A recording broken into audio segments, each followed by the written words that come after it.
Good evening, everyone, and welcome to this special edition of Reputation Today PrimeTime with corporate communication leaders.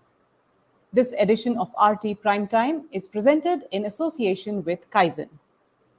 Kaizen, in association with Reputation Today, unveiled the 30 top corporate communication teams list last week.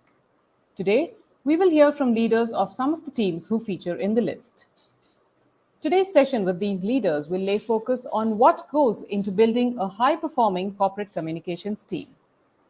The panelists for the discussion today include Mosmi Haldar Ghosh, Director and Lead of External Communications at PwC India, Senjam Rajshekhar, Head of Global Communications at Mobile Premier League, Shalini Singh, Head of Corporate Communications and Sustainability at Wholesome India, Sudeep Bhalla, Head of Communications at Tata Motors, and Surangana Chatterjee, Director, Corporate Communications at Fiserv Global Services.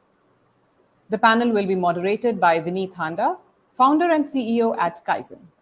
A warm welcome to all our panelists. I also welcome all those who have joined us live on YouTube today.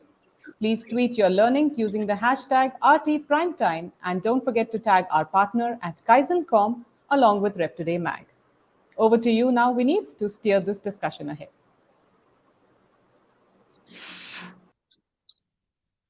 Hello and good evening to everybody. It's a privilege to be part of this Power Pack panel.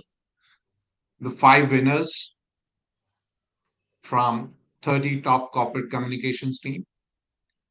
In a real sense, high performing corporate communications team. Kaizen is a proud partner with 30 TCCT.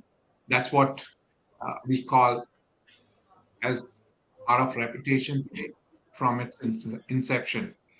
And it's an amazing to sort of moderate the most powerful Copcom leaders today. The journey in last 3 years as a corporate communication teams, as far as the agency side, has changed. The whole role of a corporate communication team has changed in last few years. And today we try to see what does it take for all these leaders who are sitting here with us today. What does it take to make these high performing corporate communication team? Welcome all panelists.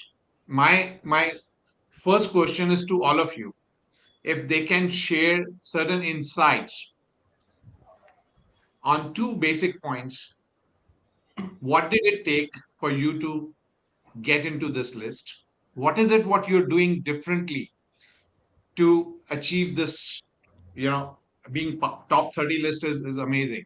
So to get into this list, and how the teams have changed over the years. I think it's a very correlated question, and I would love to have answers. I would want Moshmi to start with, and then probably Surangana, Sudeep, Saint Jim, and Shalini to sort of uh, bring some insights out there. Thank you, Thank you, Moshmi.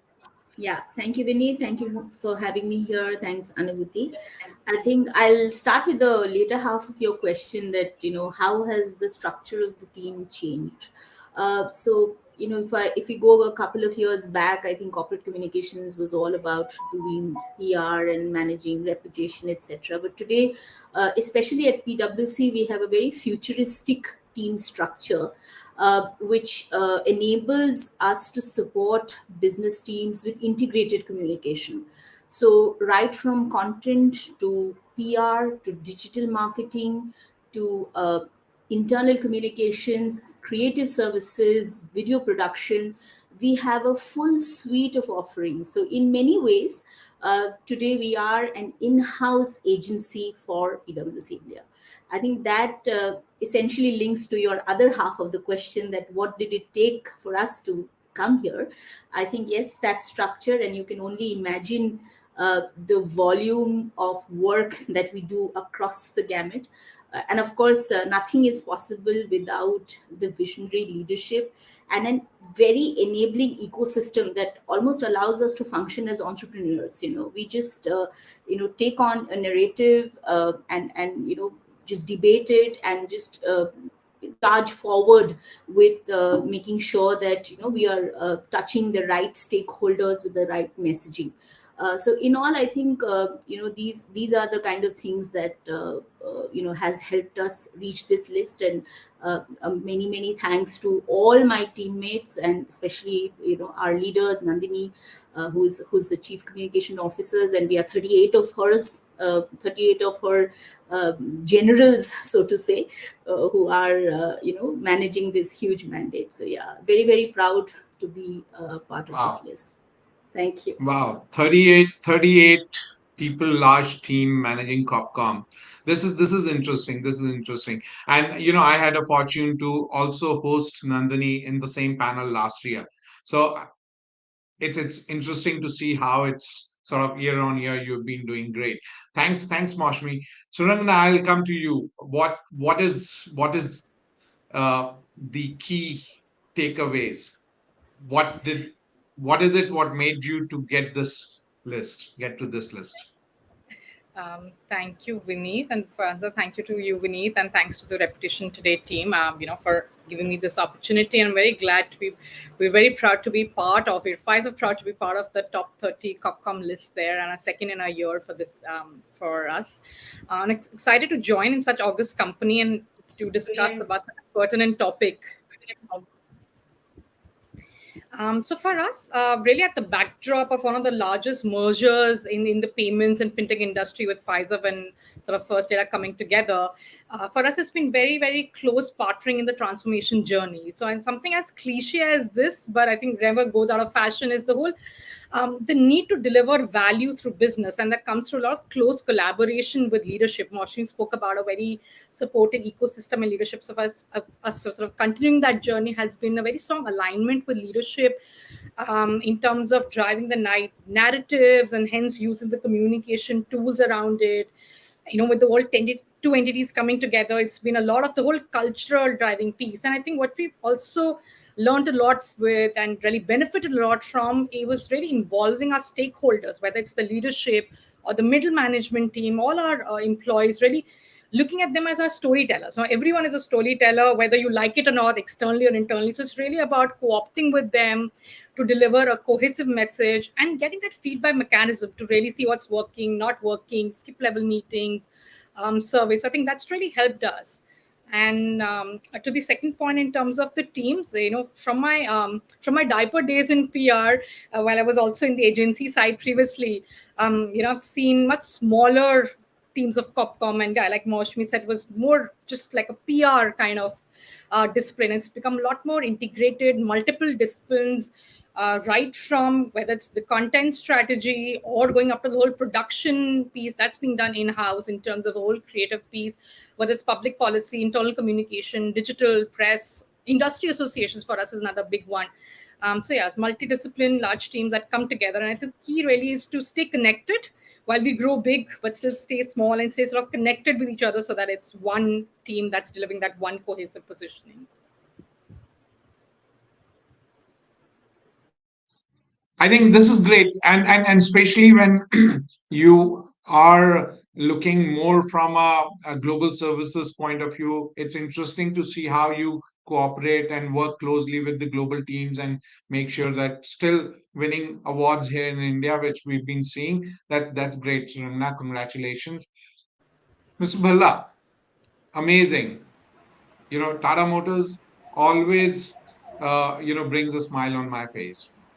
Happy to have you here. My So pleasure. Thank you. again, uh, Tata Motors itself is an ocean. How are you managing it? What is it? What you're doing differently? So very interestingly posed question, Vineet. Thank you so much for that, and thank you for this opportunity as well to share my thoughts. As you said rightly, it's a notion. It's a 75-year plus, actually 76-year plus organization. And when you are such a large organization and you're also a notion, you tend to follow your own currents and streams. And therefore, there are times when you flow with it, and there are times when you flow against it. And I think that fine balancing is how I would like to describe the transformation and evolution of the communications function within an organization which is as mammoth as Tata Motors, but at the same time is now looking at the next 75 years of its journey rather than the legacy of the 75 years that it has had. So I think in that sense, we're in a very fortunate place because we have the richness of the past and we have the optimism of the future fusing beautifully. So all we have to do is manage the present in a very, very coherent and a very, very optimal manner. And that's what we're trying to do while keeping our eyes extremely on the horizon forwards. And therefore, the partnering that we do with our businesses, sorry, No, sorry, please carry on. Please carry on. Sorry. sorry, I thought someone was speaking something in between. My bad. The partnering that we do with our businesses internally is therefore a manifestation of not just what we were doing in the past, but also the ability that we bring to foresee from a future requirement perspective. And we work extensively across all businesses, across all functions within the organizations, across all geographic locations. So being a very small team in a very large organization brings a very distinctive advantage to us because we understand how the whole organization is assimilating, both culturally as well as from its own vision and mission, and how that's being driven down in every corner and every department of the organization. It helps us sort of play the role of an anchor in some ways. At the same time, when we see things falling out of place, we also become the watchguard to ensure that things get aligned. So there's a dual role that we play.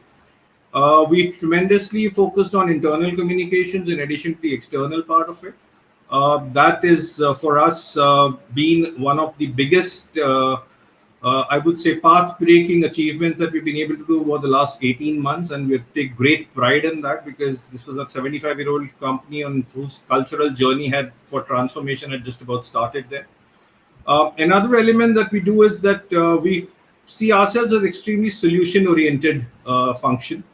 So very often when things come to us as a problem, we interpret that as to how is it that we can add value as communicators. Not everything can be done through the traditional routes that we follow in PR. We do a little bit of content, we do a little bit of social media, we do a little bit of film production. Sometimes it's in-house, sometimes you partner with agencies to deliver it, but at the end of the day, you have to go back with the function with a solution and a timeline, something which solves their business problems. And that's where we bet our money on and bet our reputation on that will help you solve the business problem. That's interesting, Sudeep. Loved a couple of points which you really spoke about. Looking at both internal and external audiences from the same lens. I think that's a very interesting way to look at it. And as we see, there's these lines are thinning more and more. So I think that's very interesting. And also, not all the solutions lies in traditional media. So I think that solution orientation is another very interesting part. And I think these are the things which truly making us grow from point A to point B. That's interesting. I have somebody here today, St. Jim, and I was just talking about it. I'll be completing 20 years knowing him. Uh, One of my bosses I worked in, and I'm actually it's a very interesting time today. I'm talking to him on the same platform as a and hosting on this. Congratulations, Angel, on winning this award. You have seen a lot. You have seen the largest teams. You have seen the agency side. You have seen the the industries across. What is it? How it has been changed for you? What is it? What you're doing as as MPL? Please throw some light on that. Thank you, Vineet. I think there is some light issue. Let me just put the light on. Give me a minute.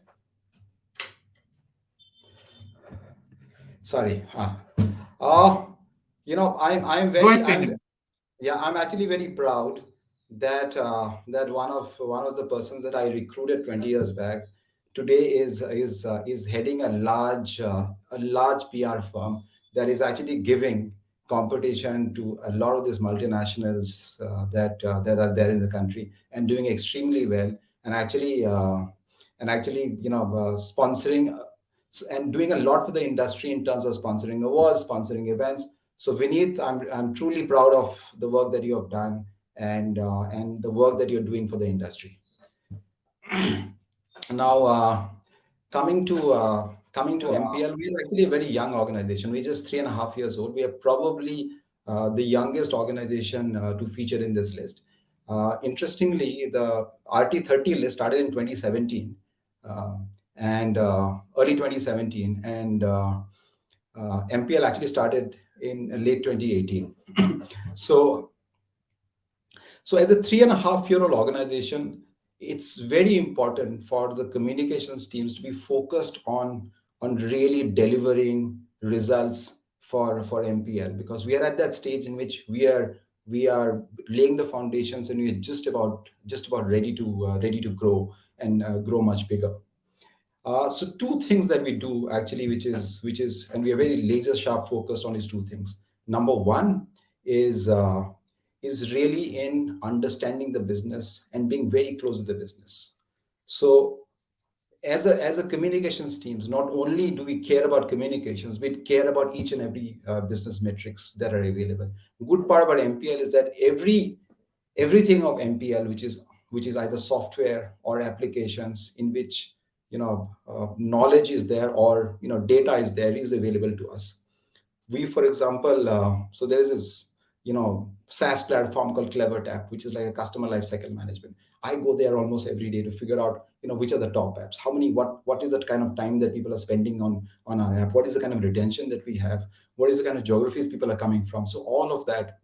So that's one, which is understand, and secondly, understanding the external environment in which we could actually thrive or could be challenged. So that's first part, is understanding really the business and the external environment.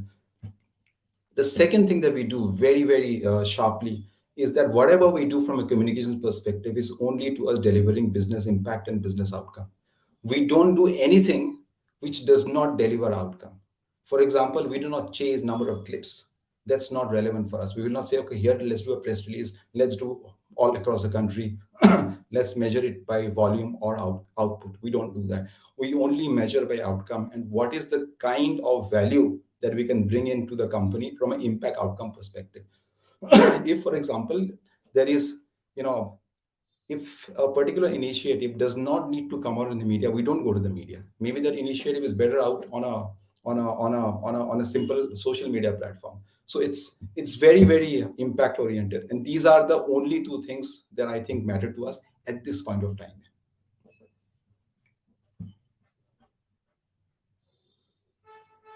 Vineet, I think you're on mute. Yeah, sorry, apologies. Thank you for all your appreciation. Yeah, it's always great to hear good things from the bosses. Uh, the next in line is Shalini.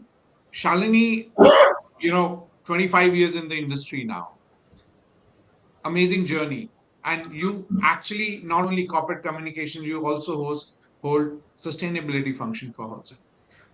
We would really love to understand how you're managing the corporate communication role, and of course we'll come back to you on a sustainability part, because I think those lines are thinning, and your role itself says that how those lines are thinning. So Shalini, please throw some light on your thoughts on how you could make to the list, and what you're doing differently. Thank you, Vineet. And I want to take this opportunity to thank Reputation Today to recognize our work at Wholesome India, which has two operating companies, ACC and Ambuja Cements, as its flagship companies in India. Part of the focus for Wholesome worldwide and in India, and part of the reason why I was hired was largely to build brands with purpose. And therefore, that's where communication and sustainability marry. Incidentally, I am not handling sustainability function only for Wholesome India, but I was also the Chief Sustainability Officer, the Chief of Communications, and Chief of CSR for Tata Power in my earlier avatar. So for me, this comes very naturally. I do, in my career of 17 years in Tata Power and a year and a half in Wholesome India, believe that building purpose-led brands with authenticity is my personal passion and the focus that I look for when I take assignments, in industry. And I think this has been the core focus for both ACC and Ambuja, starting with the corporate sustainability campaign, the first one for both the companies in India, hashtag Change the Story, building a very good advocacy to support sustainability agenda through employer branding programs called Be Social, where we have almost close to 600 employees who advocate green practices and how they support it through owned media. I largely build brands through new age media, and it's come very handy in this entire COVID period, where we've been able to create excitement to build a better future, for our brands, and a better thing to do for planet, and to have employees also do good in their own space. Like Sanjam said, I also do not believe in just general measurement. I believe we believe in outcomes as a global entity as well, and therefore we've been very focused on how we can be solution oriented in building a purpose led brand. So even in our campaign, we brought in international technology to say that, okay, we can make a difference, and we can almost close to capture 2,400 single use plastic, and actually burn them in a bin and show how you can go circular. And therefore, it's a beautiful, corporate brand campaign with offshoots of sustainability and business integration. And therefore, I do not believe that anybody who would have been in my position as a communication expert, only been 1.5 years in the company, could have done this without business integration. So I also feel I'm very much about understanding business to the extent of understanding the science of that business, whether it's cement industry or whether it's power or it's manufacturing or its consumer business. And we incidentally have a face of all of this here. And I think one of the reasons why we stood out is largely because we are ahead of the curve internationally and in India on building a purpose-led brand. And I think I personally feel that that's our claim to fame on this particular platform. I'm also very proud to share that the corporate sustainability campaign that we did very, very effectively, digitally and otherwise, is the winner of Abbey Award this year in the green category, bronze. And just now, IMEX in the environment category, it won gold. So I guess this is again a reinforcement that we are on the right path, and it just gives us great joy that in your own daily race of earning bread, you can do better for the society and for the planet. Thanks, Vineet. Very interesting. Very interesting. You keep on doing a good work and awards will rain. And I think congratulations for all the winning. The other very interesting part you spoke about is how we are moving from mission, vision to the purpose. And I think that's another journey which I think thanks to the corporate communication minds like all of you sitting here, working on it closely. In the next round, I would have certain individual questions coming to you. And idea of these questions are essentially correlating your work to your industry. And I think that would really help us to understand more. And it's a great mix right here. You have the best, the new age businesses, gaming. You have the the the biggest companies out here as Tata's. You have the biggest consulting, PwC. So it's interesting to see how they have really worked. So I'll start with Surangna again here. Surangna, yours is a very interesting model. You sort of uh, probably do not have your customers back here in India. It's more of a GBS model, right? It's a global business services model. Why Copcom is so important for you in India? What is it you know what you're trying to do here in India which helps you not only in India but globally? And Absolutely, mate. another point which I want to ask you, just to add on to that, does, because Indian fintech market is also globally known, how, whether it helps you as a competition, or it sort of it works other way around for you? Um, Absolutely, means you very rightly said we're a capability center here. So the global services is really a microcosm for Pfizer. It's an engineering and architecture center here, and yes, we're not looking at clients here. So what becomes very critical for us is the whole employer branding piece, and Shalini did touch upon that. So it's all attracting and retaining the right talent. That is of paramount importance to us. And yes, we're a global brand. So while there is a global legacy that we dip into, but we always prioritize and really look at the local flavor to bring in for our associates here. So it's whole positioning of ourselves as an employer of choice, whether it's attracting new talent out there, potential candidates, or it's even the existing candidates that you want to retain. And especially in this whole age of great resignation, I think that becomes very center stage. So for us, it's really about employer branding and enhancing the whole brand experience, whether external or internal. So from an internal perspective, how we drive different narratives around really positioning ourselves, the whole internal culture, the mindset of engineering and excellence. So there are various platforms that we conceptualize, amplify, and then we drive participation around that really help our engineers sort of come together, collaborate, brainstorm, exchange ideas, and really experiment for the future of fintech that may lie ahead of us. Another important aspect is the whole sense of driving pride and belonging, and then celebrating and showcasing their work, which is not just internally celebrating their delivery of to client, the whole excellence delivery that we do to clients, celebrating that, but also the teams behind it. And of course, from an external standpoint of view, like I talked about, is about the elevating the brand experience. So looking at very engaging employee engagement platforms like a Glassdoor, where we're putting out marquee updates there. And really, I spoke about storytellers. So, leveraging our internal storytellers, influencers to go out there and talk about our work culture, talk about the kind of value of work that they get to work here, the kind of exposures they have.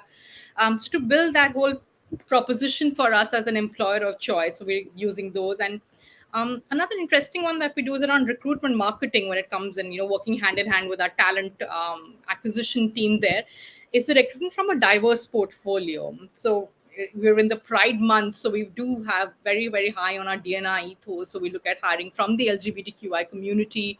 Or for us, another important one is around women in technology. So we do have specific programs that we run where women who've taken a career break and falling back into the workforce, in terms of how do we hire them, really reaching out to them, and then getting them back into the whole fold of workforce there.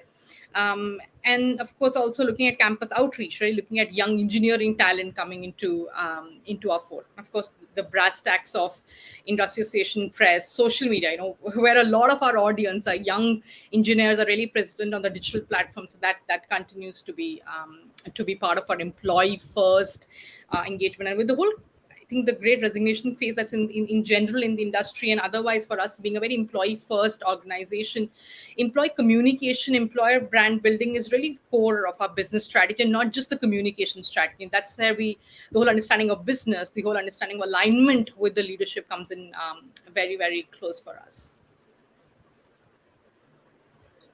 That's a very interesting. In fact, that's a trend. If we look at, if I'm going for 10 pitches, at least 50 to 60% clients are looking for employer branding. It's across now. It doesn't matter which industry, how. And I think this great resignation story has made it more often. And as a copcom, I believe the companies look solution for every issue, crisis, and KC back into the copcom teams. And I think that's what is the importance of our work. I think that's very interestingly and nicely put through. Coming back to Sanjim, your job, you said 3.5 years, but I'm sure the whole work which has been happening, and it's a little high pressure, because I believe there are a lot of advocacy, there are a lot of policy, legal, all of those challenges with you. How have you managed as a copcom, and what kind of pressures when it comes back to internally, and how you manage it? Can you please share some light on that? Actually, there's a very simple answer that I have. We don't take any pressures. Uh, but having said that, I will just tell you the sector that we are in is an interesting sector because it's mobile gaming, and mobile gaming is something which is just taken off in the last 5 or 10 years, and it is now it's now bigger than Hollywood, movies and music combined across the world. There are more people who are actually spending time on gaming than on even on social media, and is actually something which has taken over the world. And if you look at it, it's the younger generation who are actually playing the games. As a result of which, there is a generation which is there which do not understand why are these young people only playing games. So therefore, there is this whole thing about that generation saying, oh, there is a set of people just playing games. These are actually harmful, etc. One and two is that there are people who are actually uh, doing illegal activities in the name of gaming. So there are two parts to it. What we do as a communications team and as a company is actually go and meet up with a lot of stakeholders. We go and meet up with a lot of stakeholders across, and one of the things that I do and do very actively along with our industry association, which is All India Gaming Federation, we just go and meet stakeholders, answer all their questions. And it's been a very successful program that we've been running for the last more than a year, in which every stakeholder we meet, we explain to them what exactly is gaming, what can gaming do, why is gaming important.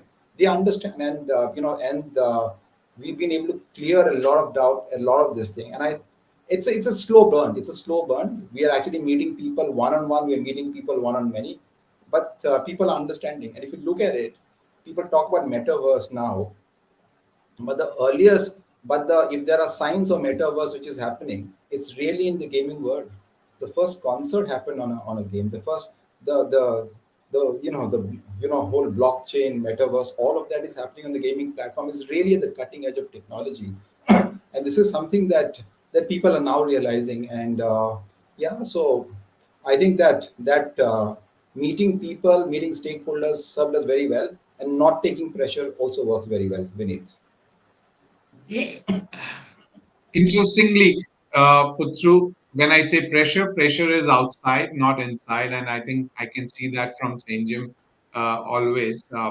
Coming to Shalini, you know, I believe one of the most regulated, or if not most, top regulated industry, cement, right?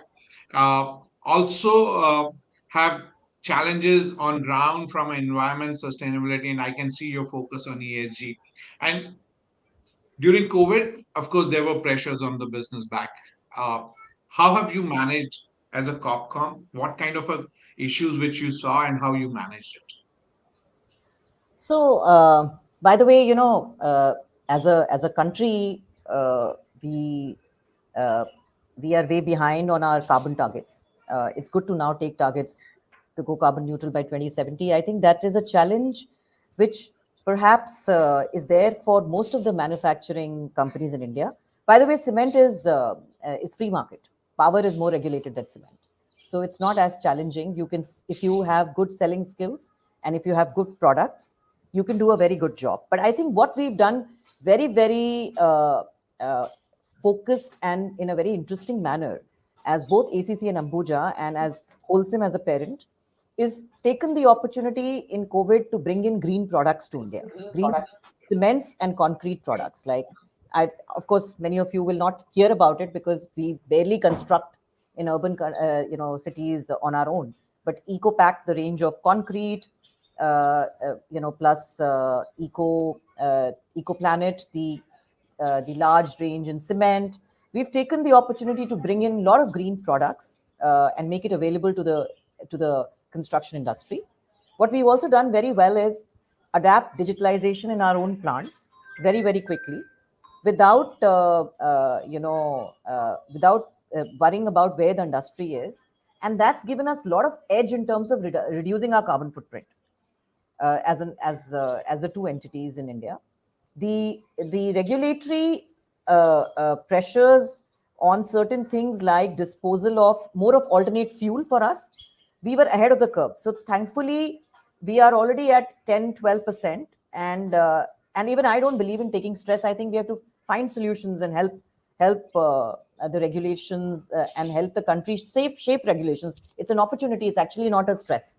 So in this opportunity, how do you bring in global technologies to help the country in the product area, or in the area of disposing waste responsibly, in the area of burning alternate fuels and not fossil fuels? I think all of that opportunity we have leveraged very well and enjoyed the process. What it has also done is catapulted us into being the first in many of these areas.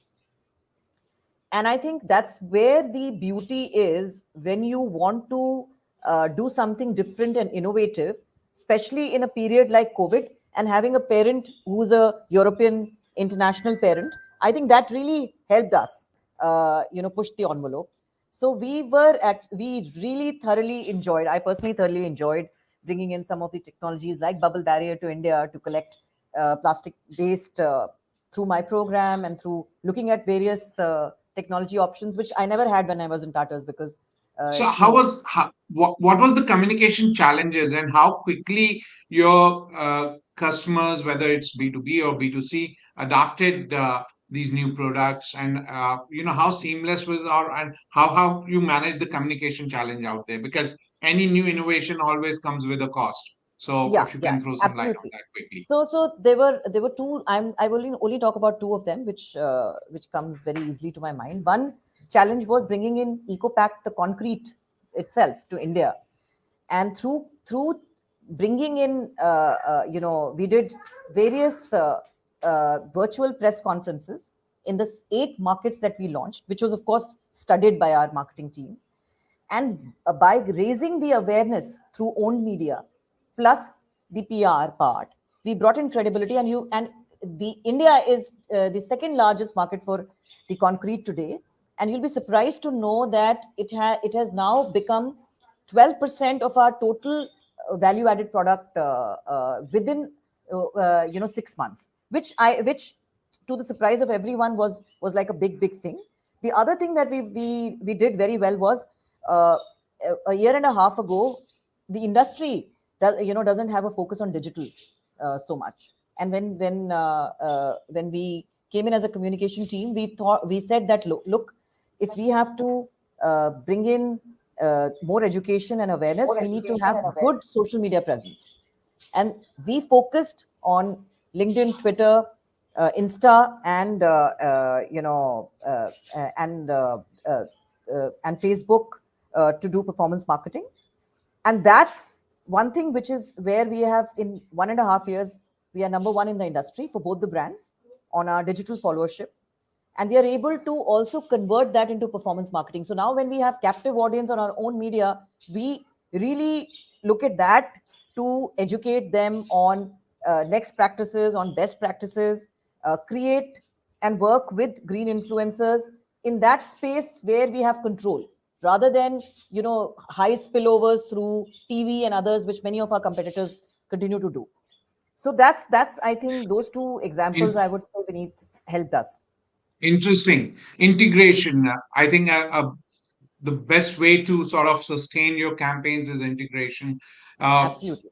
Sort of traditional media brings credibility, and then you sort of build on from your social media channels. That's great. Sudeep, coming back to you, congratulations. What a journey. Tata Motors coming back as number two, after Suzuki. So this is very interesting, and I truly love that headline. Tell us the journey. I think that's very important. And I am sure communication had a huge role to play in that journey.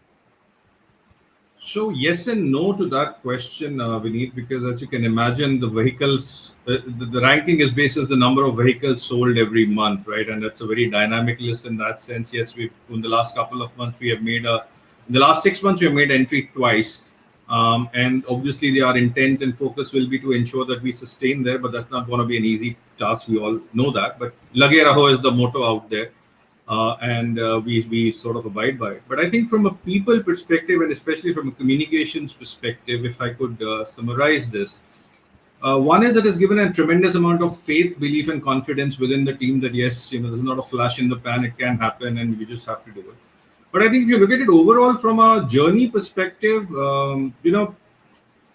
FY20, we ended with a market share of about 4.8%, right? And come FY22, it has jumped up to nearly 13%.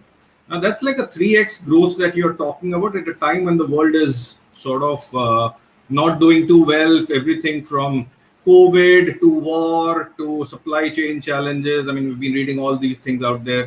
It has impacted all of us as well. And despite that, to be able to sustain such growth gives you a tremendous feeling of satisfaction and high, if I could use that word.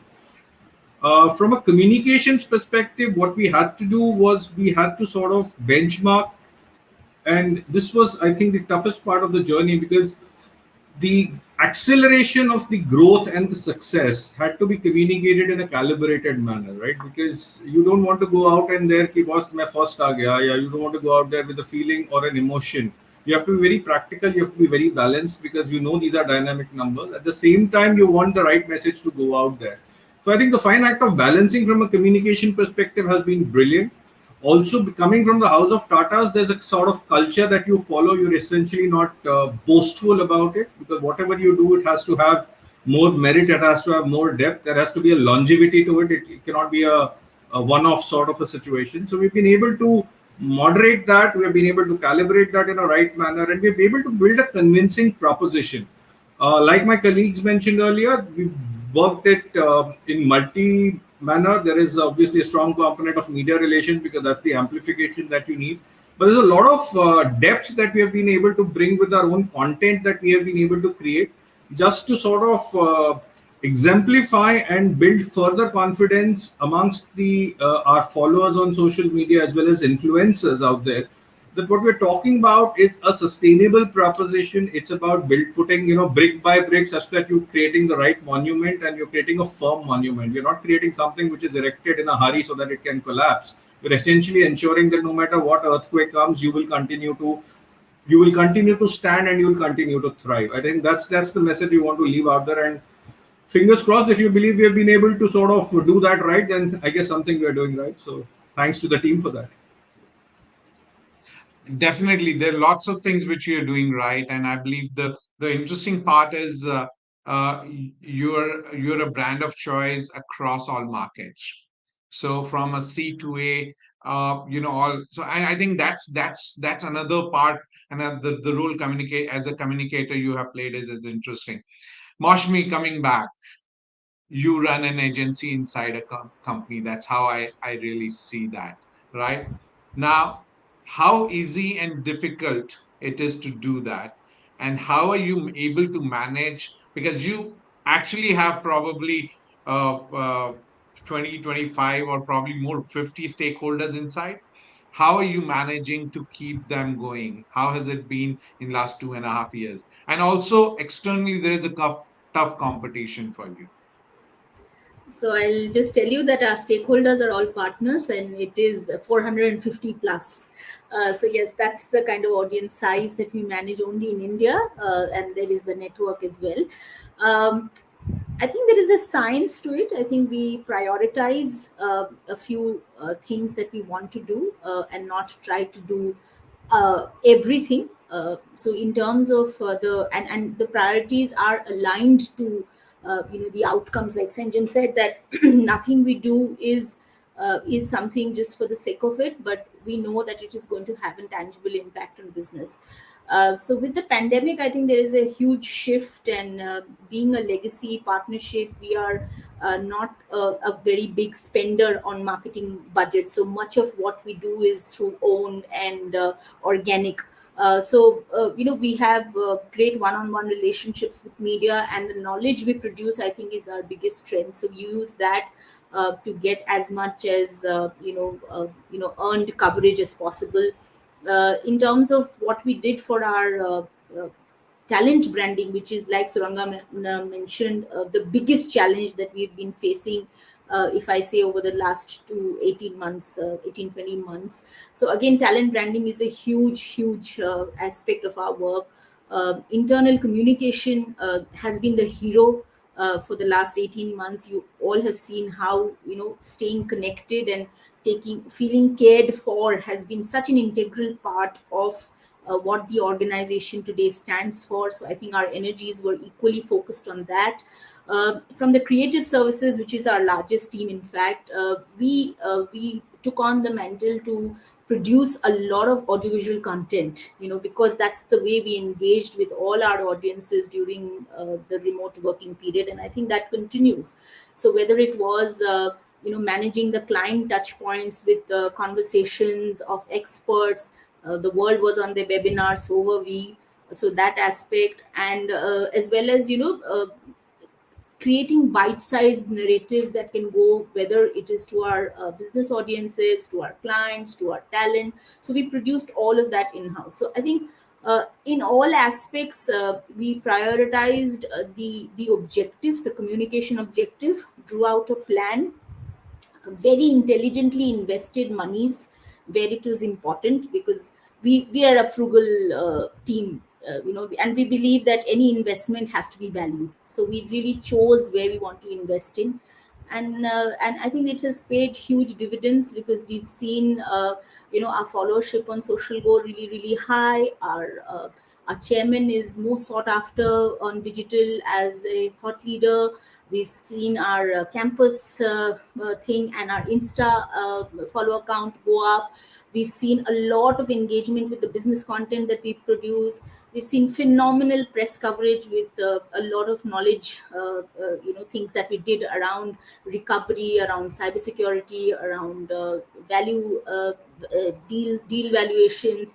So in all, it has been an incredible journey for the last 18 months. But we've been on our toes, and like I said, as many stakeholders, so it's always challenging. But what keeps us going is that we continuously try to do better, and we do a lot of unlearning. That if we've done something last year in a fashion, we always try and not repeat it. We'll again look at it from a fresh perspective, and try to do something different. So that's all that keeps us going. Very interesting, unlearning. And I think this power packed uh, panel has definitely in last 3 years have done a lot of unlearning and relearning. Uh, and and I think that's my next question. And a quick answer, if everybody can pitch in. There are a lot of people who are watching this program or this particular panel would want to have a dream to join one of these companies in a copcom team. I want a couple of quick messages from all of you, probably starting with Sudeep, and then go on one by one. What is it what you would look at in your team if you have to hire a suitable candidate? So, a couple of things, Vineet, and a very interesting question. And I'm not going to dwell too much in terms of why, but I'll just tell you what I'm looking for. I'm looking for authenticity, I'm looking for commitment, and I'm looking for the right intent. Those are the only three things I'm looking for. Great, great. That's the attitude, and uh, you know, uh, probably from a skills point of view, Moshmi, Surangana, anybody who you think, what is it? What couple of things you would look at? Yeah, I'll take that. I think in terms of, I fully agree with what Sudeep said, that attitude is everything. But on the skill side, I think uh, what primarily we look at is your ability to consume business content, and content of various shapes and forms, and convert that into marketable assets. I think that is a very big component of what we do in PwC.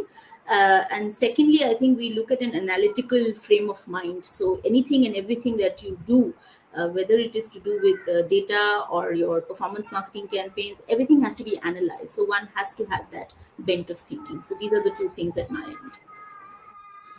Sanjay, I believe you had a lot of stuff to share here. You've done some different work, different stuff around while in Flipkart and Airtel. Please. Okay, now I have a very different perspective. A lot of people who are working in PR agencies actually dream and see going to corporate communication as a step up. So a lot of people actually, want to, and these are the younger generation today, want to work for 2, 3 years, 4 years, and then jump onto corporate communications. What I'd actually like to see is a world where there is a seamless movement from corporate communications to PR agencies and PR agencies to corporate communications. And this is actually happening in the world of the legal fraternity. So if you look at it, there are general counsels who go on to become partners in law firms. And a partner in law firm is as equally prestigious or maybe even more prestigious than a general counsel of a which is an in-house job. I would like to see a situation, and I think this is very much needed, where young people today see work in a PR firm as important as work in any companies. Of course, the company would have a brand name to it, but the kind of value that a PR firm can bring in, the kind of thrill that you have when you are actually pitching for a client, winning a client, I don't think that thrill you can have in a corporate communications function. So I would say that, okay, yes, the skill sets that are required for a good person in a PR firm and a good person in a corporate communication setup would be the same. But I would like a situation where we operate like like the world of law today. And in fact, in the world of law, people who are actually working in the law firms today are more sought after by the corporate honchos than the people inside the company as well. So slightly different perspective, but I do hope the youngsters today who are listening to this take this. Thanks, Raj. Saint Jim, sorry. Uh, I think it's music to my ears, and a strong message to everybody. Shalini, very interesting, business you are in. What is it what you would look at? So I have a different take on this. I believe that the first of all, a strong business understanding is my number one, and to be able to translate that into roles, because I've always had multiple hats that I've worn, and therefore I'm always constantly looking for people who understand business so well that they can do most of the shared services function, barring HR, of course, in a manner of understanding in the function. That's number one. And I think that makes you multi-skilled, that makes you scalable, that makes you have a very, very good career as a CXO, as a leader in an organization.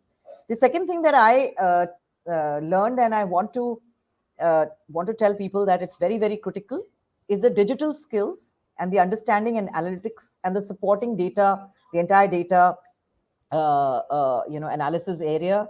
No matter what position you are in, whatever gets done should get measured and should get understood. And I think that's the second part, which is very, very important, because when you are competing against marketing guys for funds, believe me, communication cuts in most companies very sorry figure, especially in B2C. And I feel very, very sad to see that, because I think it's just lack of focus. I don't think it's lack of skills. So it's very critical that you please, measure your ROI, your return on objectives, return on investment, the way it is measured by any other business guy. So those are the two things I think which makes you, cutting edge, and can take you to a different level, can take you to a level of a CXO without blinking an eye. Wow. This whole debate between Copcom and marketing, I think we can do probably a series of session on that. But I'll come back to you very quickly. We have been told that we only have 6 minutes left. Surangna, quickly, if you can put in 3 words, what is it, what are you looking at? And then I have some quick questions to sort of bring some more insights out there. But the quick ones. So we really, for me, the magic word is attitude. I think a lot of skills that you hone around time, but if you have the right attitude to come in and own something end to end, and the art of very compelling storytelling, that really, like Sanjay said, I don't think that changes whether an agency or in corporate, but really that's at the heart of everything. Especially in a time where Copcom teams are evolving to be very, very agile, and we've seen that in this pandemic induced world. I think that attitude and compelling storytelling is really key. Good question to all of you, and any two of you or three of you can want to comment. Is India ready to handle digital from a Copcom point of view, or because it's largely the marketing which sort of owns it? Are we ready to handle that? From Okay, I think Sudeep's. I'll come in first Yeah, here. yeah, Vineet, yeah. absolutely, because despite being B2C in my last organization and in the current organization, despite having strong marketing, we handle digital. We are the corporate Right. reputation owners, and you should never ever, hesitate to own those channels or to fight for them. And it could be marketing. Sometimes it can be. You'll be very surprised. In certain organizations, it can be your IT team, by the way. So it's as I would say ancient in India as giving it to marketing guys whose job is only to sell, not to build reputation. So let's be very clear. We are the umbrella. We are the air force. We give air cover, and therefore any channel which gives air cover to the organization, including digital, rests with Copcom without any doubts. Very Absolutely. interesting. I'll Very also come in interesting. here, Vineet, if you allow me 30 seconds. I think it's very important that if you are asking us to spread awareness, build consideration in the market through communications, digital cannot be handled by anybody else. And I completely agree with Shalini. We provide air cover, the control has to be with us. That's great. My next question, quickly, Vineet, is before ESG the? I Yep. actually have a Yes, India. perspective on this. When you say digital, we are actually a brand born in the digital world. So therefore, digital has actually become very, very specialized right now. So if you look at, let's say, SEO as part of digital, there are very, very specialized people in the who do only SEO within the company, and specifically doing digital marketing. Let's say, for example, performance marketing, which is like a very, very specialized field. So I would say that digital as an umbrella term um, is probably not right. I Right now, a lot of marketing, a lot of communications will become digital, and a lot of it will become specialized. And therefore, you need specialists who are trained in those particular things to actually take it forward. So I would say that yes, there will be a part of digital which will belong to corporate communications only, but there will be a lot of specialist function who will take over. And I think that's the journey which probably 10 years down the line, there is a very thin line between advertising agency and the PR agencies, and there are comms agencies. Everybody's talking about that. That's great. I have a very interesting stuff, and I'm really passionate about it. ESG. Is it still a buzzword or is it a reality? Sudeep. Reality for sure. I think the buzzword era has gone by. It's now something that we have to all live by consistently day on day, and you're going to start measuring that extremely critically. We have announced our agenda on that one in some form, and obviously it's being built upon in addition as well. But yes, that's definitely going to be it's going to be the way forward for business actually. So you really can't disassociate yourself. It's only a question of how quickly you internalize it in the way you are operating your own function. That's about it. Do we understand ESG as an industry or as the other partners, the larger industry? Means I understand from your point of view, Tata Motors, but are your partners, are your suppliers, are your OEM suppliers, are they equipped to handle that? Because until that happens, ESG is incomplete. Absolutely, and especially if you look at scope one, scope two sort of reportage which comes into play, which obviously adds to the entire piece. Yes, there's a lot of work to be done, and obviously it's the big boys who will have to start first and then start the training, start the motivation, make them understand. And some very interesting cases that at least in our journey we are seeing where people, where the bottom up is also working really well. People are coming to us with more sustainable solutions, especially the whole startup ecosystem, the whole planet ecosystem, which is now coming into play. I We think have those are one more very minute. interesting things. Sorry, Sudeep, I'm interrupting. Shalini, you've been living that. Yeah, for if you had asked me this question 6 months ago, I would have had a different answer. But after COP26, with the country taking a target of going carbon neutral by 2070, it's a mandate. So let's understand that life has changed in the last 6 months, not just for the companies who are doing business in India, but also for the country. And therefore, to align to that mandate, it is only a matter of of course, the pressure first comes on the listed firm beneath, okay? But as you move along the journey, the supply chain will automatically will have to equip themselves to respond to that, whether it is the EV supply chain, whether it is any non-traditional Got fuel it. supply chain. It will Got it. follow. Mashmi, you've been dealing with 450 partners. You have probably 4,000 companies you PwC deals with. What do you think about ESG? And Are we ESG is there? And especially it's not about ESG, it's about the whole value chain from E to G. no, no, it's a definite reality, and we break it into E, S, and G, and both from an internal communications point of view, external communications point of view. I think is absolutely necessary for all communicators to understand and be aware of how to do the storytelling around the narratives that your companies have started to own. So it's a very big reality for us, both from a business side as well as the internal communication side. Very, very big reality. Thank you, everybody. One last comment from my side. If you really look at today's panel, everybody's name except me and Moshmi starts from S.